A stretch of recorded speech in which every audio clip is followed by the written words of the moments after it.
Loan लेकर obviously cycle के सारे पार्ट्स को समझा, मैन्युफैक्चरिंग को समझा और खुद आकर यहाँ पर साइकिल बनाने की शुरुआत की। और अब तो लेगेसी आपको पता ही है उसके बाद की। हालांकि उनके लाइफ में भी कठिनाइयाँ कई आई। लाइसेंस राज था, केवल 2200 साइकिल सालाना बना सकते थे वो। तो उन्होंने क्या किया, गुजरात के सीएम के पास गए, महाराष्ट्र के सीएम के पास गए और कहा कि भाई मुझे साइकिल बनानी है हीरो को। उस समय एटलस नंबर 1 पे था, तो मुझे आप जमीन दीजिए, ये दीजिए, वो दीजिए। दोनों चीफ मिनिस्टर मान गए थे। उन्होंने पर पंजाब छोड़ना नहीं था। वो पंजाब के सीएम के पास गए और पंजाब के सीएम को कहा कि जी देखो, मेरे को गुजरात के अंदर में और महाराष्ट्र के अंदर में साइकिल बनाने का मौका मिल रहा है। पंजाब के सीएम समझ गए अगर हीरो चला जाएगा तो बड़ी बदनामी होगी। फिर उन्होंने उनको जमीन दी, वहां पर फैक्ट्री बनाए। हीरो का नाम भी इसलिए हीरो पड़ा था क्योंकि उस समय बॉलीवुड फिल्में आई थी और हीरो का एक बड़ा प्रचलन चला। अब जो मैं आपको बात बताऊंगा, उस बात से आप लोग जानेंगे कि क्यों एक आदमी एक ही जीवन में इतना अमीर बन पाता है, क्यों इतना सफल बन पाता है। उन्होंने first time in India employ welfare scheme निकाला। उन्होंने first time in India employees के लिए खाना, रहना, लेबर्स के लिए प्रोवाइड किया। फैक्ट्री में काम करते हुए एक दिन एक मजदूर चोटिल हो गया, उसे हॉस्पिटलाइज किया गया। मुंजल साहब, जिनके फैक्ट्री में उस समय 9,500 मजदूर थे, 7-8 मिनट के अंदर मजदूर के पास पहुंचे, उसे गाड़ी में लेकर हॉस्पिटल ले गए और खुद अपना लाइव ब्लड ट्रांसमिशन, रक्तदान दिया। क्यों नहीं ऐसे आदमी नंबर 1 होने चाहिए। ये एक डीलर को, कैलकाटा की बात है, बेंटिक स्ट्रीट में साइकिल्स इनका जा रहा था, ट्रक में आग लग गया। डीलर की कोई गलती नहीं, इनकी भी कोई गलती नहीं, इनको भी पैसा मिल गया था। फिर भी उन्होंने उस डीलर को सारी साइकिल फ्री में दी, वापस दी। ऐसे थे मुंजाल साहब। जब जापान में होंडा वालों ने टेंडर निकाला कि हमें इंडिया में एक पार्टनर चाहिए, उस समय ये केवल साइकिल बनाते थे, एक्सपीरियंस था नहीं इनका मोटरसाइकिल्स का या स्कूटर का। अब है फिरोदिया जी, काइनेटिक वाले, कई लोग जानते भी होंगे उनको। वह भी गए, उन्होंने कहा जी हम तो ऑलरेडी स्कूटर बना रहे हैं, आप हमारे साथ कॉन्ट्रैक्ट कर लीजिए। जापान के अंदर जब वो बैठे थे और वो उनकी खुद की, मुंजल साहब की एक वाक्य में कहते हैं, I was the biggest loser in that room. उस रूम में जितने भी बाकी लोग थे, पुणे से बजाज फैमिली भी थी, उस रूम के अंदर में I was the only loser. सब मेरे से बहुत आगे थे। मुझे तो लगा मुझे ये स्कूटर का कॉन्ट्रैक्ट नहीं मिलेगा, क्योंकि मेरी जो प्रेजेंटेशन थी, मेरे जो फिगर्स थे, वो इन सबसे मैच ही नहीं खाते थे। मैं कहां साइकिल बनाने वाला, ये कहां ऑलरेडी स्कूटर में थे। दोस्तों, हम में से कितने लोग ऐसे हैं जो फील कर चुके हैं इस बात को, अरे बाप रे मेरा तो आज इंसल्ट हो जाएगा, अरे बाप रे मैं तो डिजर्व नहीं करता यहां पे, अरे बाप रे मैं तो हार जाऊंगा, oh my God I am sure मेरे को तो आज टेंडर नहीं मिलेगा, ओ आज तो लगता है ऑर्डर नहीं मिलेगा, ये सारे मेरे से ज्यादा स्मार्ट हैं। कितने लोग हैं वो भले ही हाथ नहीं उठाए, पर आई एम श्योर अपन सब अपने लाइफ में ऐसा कभी ना कभी महसूस करते हैं कि आज तो गए काम से, आज तो हार गए। मुंजल साहब, क्यों मुंजल साहब रियल हीरो हैं, क्यों हमारे आइडल होने चाहिए,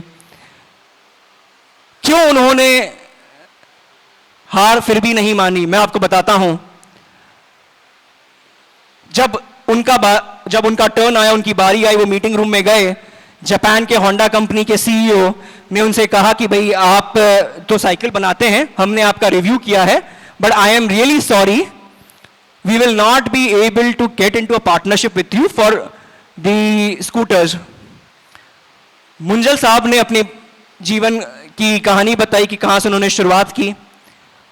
उन्होंने कहा कि ये सब मेरे से संपन्न हैं, काबिल हैं, तभी वो यहां तक पहुंचे हैं, परंतु आपको इस बात को देखना होगा कि ये सारे स्कूटर पर हैं। मैं आपके लिए एक नया सेगमेंट ऑफ मार्केट देना चाहता हूं। हिंदुस्तान में केवल और केवल बुलेट की मोटरसाइकिल आई थी, मुझे आप स्कूटर का कॉन्ट्रैक्ट मत दीजिए, आप मुझे मोटरसाइकिल का कॉन्ट्रैक्ट मैन्युफैक्चरिंग दीजिए। जापान वाले ने कहा कि भाई वो कैसे संभव है।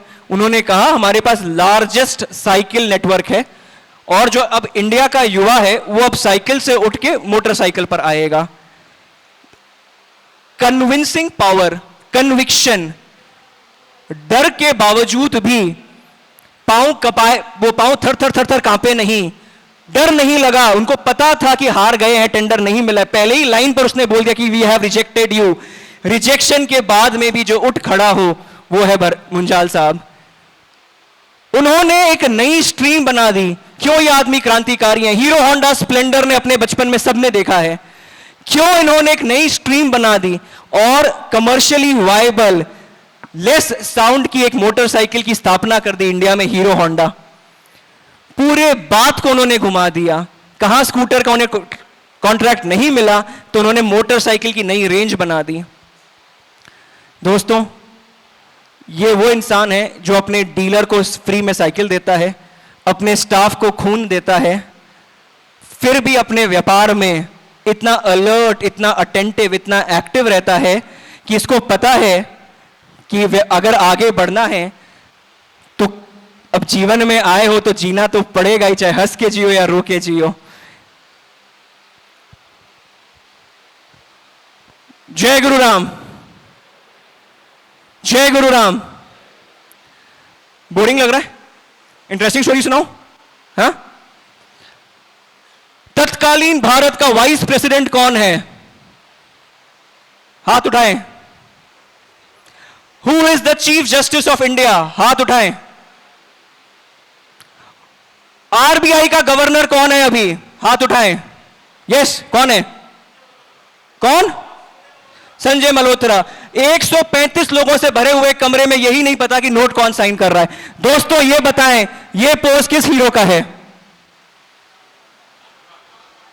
130 लोगों को पता है शाहरुख खान का है, पर आरबीआई का गवर्नर नहीं पता। दोस्तों, this is the fact, reality. पानी जब तवे पे जाता है तुरंत भाप उठ के निकलता है।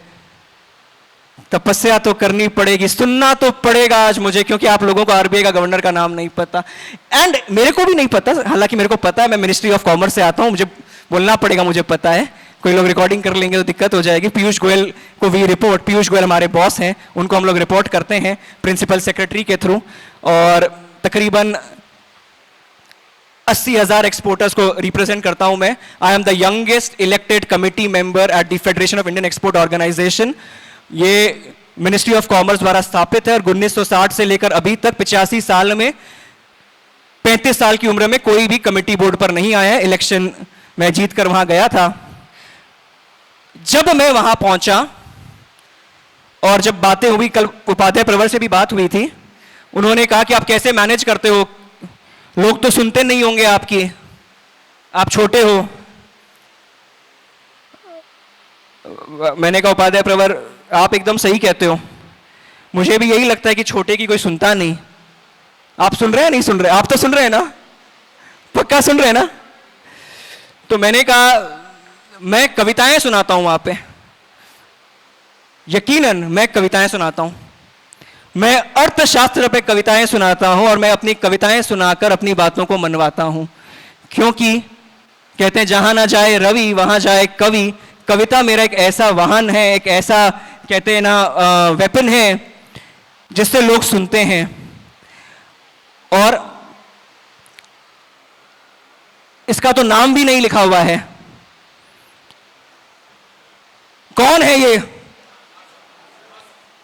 एलन मस्क, दुनिया का सबसे क्रांतिकारी आदमी, वर्ल्ड का रिचेस्ट मैन।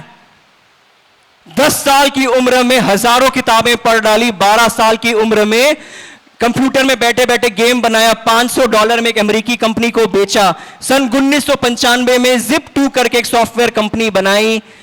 उस सॉफ्टवेयर कंपनी को उन्होंने बड़ा बनाया। $22 मिलियन की वैल्यूएशन पे उनको उस कंपनी से निकाला गया, क्योंकि बोर्ड ऑफ डायरेक्टर्स ने बोला कि ये बहुत छोटा है, ये सीईओ बनने के लायक नहीं है, ये बहुत छोटा है। Zip2 से, जो इनकी खुद की कंपनी थी, 1995 में उनको वहां से निकाला गया। रुके नहीं, X.com करके इन्होंने एक नई कंपनी बनाई जो कॉन्फिनिटी के साथ बाद में मर्ज हुई और पेपाल, जो आप सब जानते होंगे ऑनलाइन गेटवे चैनल था, उसकी स्थापना की। दोस्तों पेपाल से भी इनको निकाला गया।